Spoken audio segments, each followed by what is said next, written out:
Welcome everyone to the second photo matching tutorial. In the first tutorial, we saw how you can create a photo match inside of Lumion without the need to edit the final render with other programs such as Photoshop. In this tutorial, we'll use a slightly more complex photo for our photo match.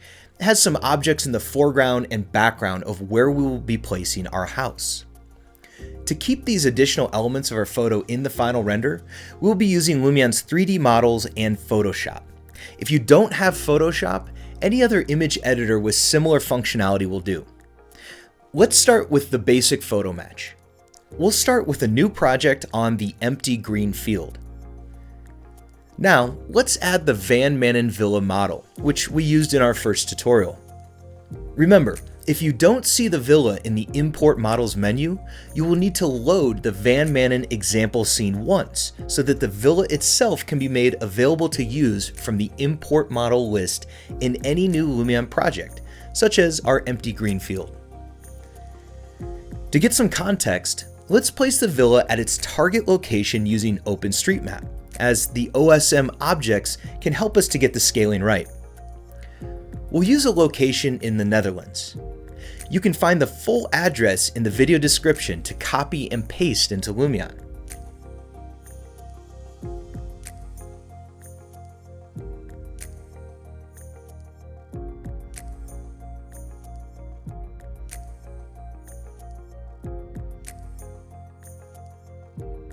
Let's hide the object that we see at this location, since it will be replaced with our villa. Let's position and rotate the villa to place it just right.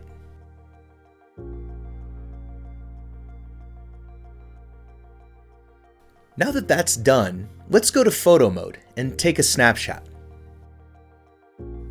Let's then add the photo matching effect to our effects list. The first default example is an aerial photo, which is similar to our own photo, so we can keep it as is. Now, let's load the photo we'll be using. If you'd like to follow along with the same photo I'm using, please download it from the link in the video description. Place the red and blue axis lines as we learned in our first tutorial. Luckily, the house in this photo is close to a rectangular shape, so we can use its walls and edges to get the perspective right.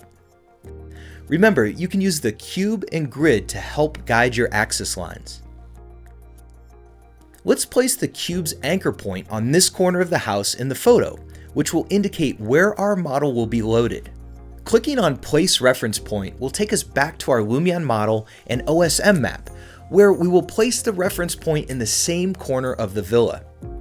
After confirming, the model will be loaded on the photo.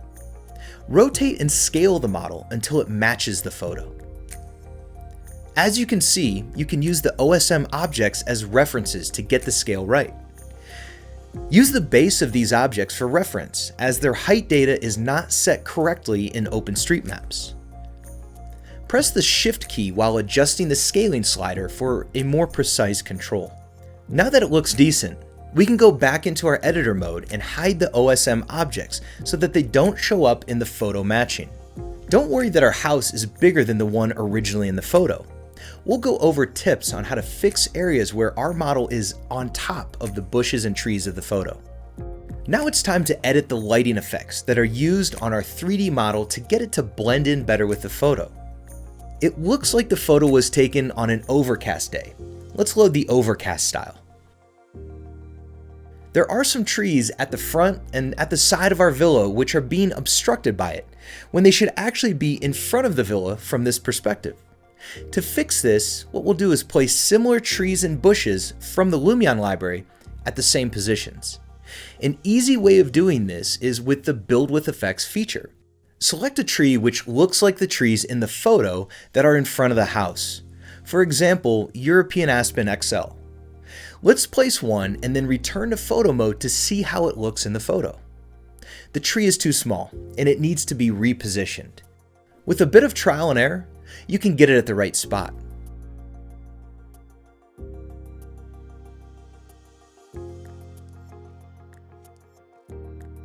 With Shift-Alt, make 2 copies of the tree.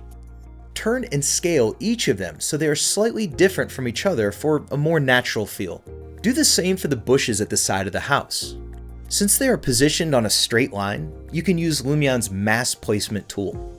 The gray strip of road at the right of our villa is a bit too long for the photo and is crossing into the neighbor's plot.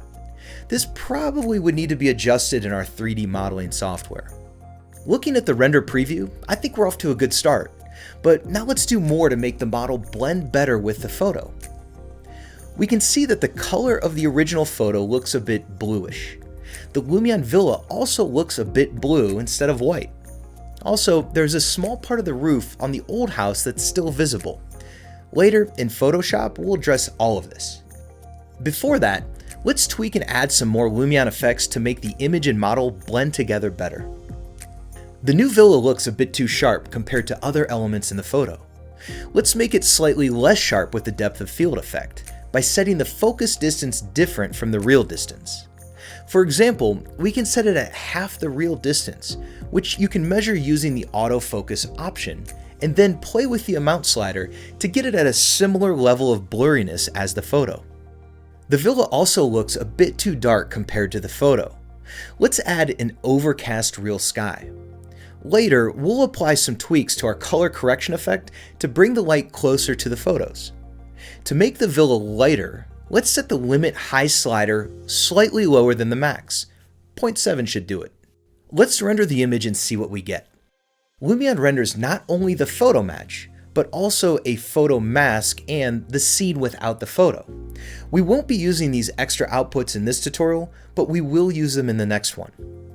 Now, let's head over to Photoshop or any similar image editor to make the corrections we spotted earlier. We'll need to edit the original photo and re-import it into the photo matching effect when we're done. Load the original photo in Photoshop. Unlock its layer, click on Adjustments, then Brightness Contrast, and increase the contrast a bit. Click on Hue Saturation. Select the blues from the drop-down box and set the saturation a bit lower. Do the same for the magentas, and then for the master. Click on Curves and adjust the curve like this.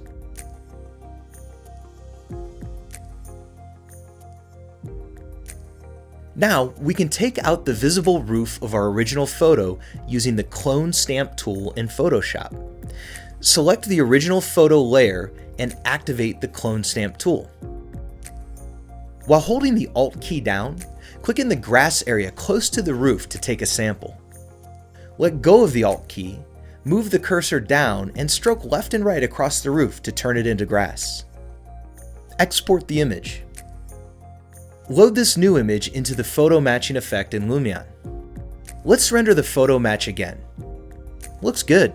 The obvious issues we spotted earlier are now much better. That wraps up this video. In the next photo matching tutorial, we'll make a slightly more complex image, where we'll learn how to place elements of the original photo in front of the Lumion model. To do this, we'll be using the additional outputs from the photo matching feature, which includes the photo mask and the scene. So stick with me, and I'll see you in the next tutorial.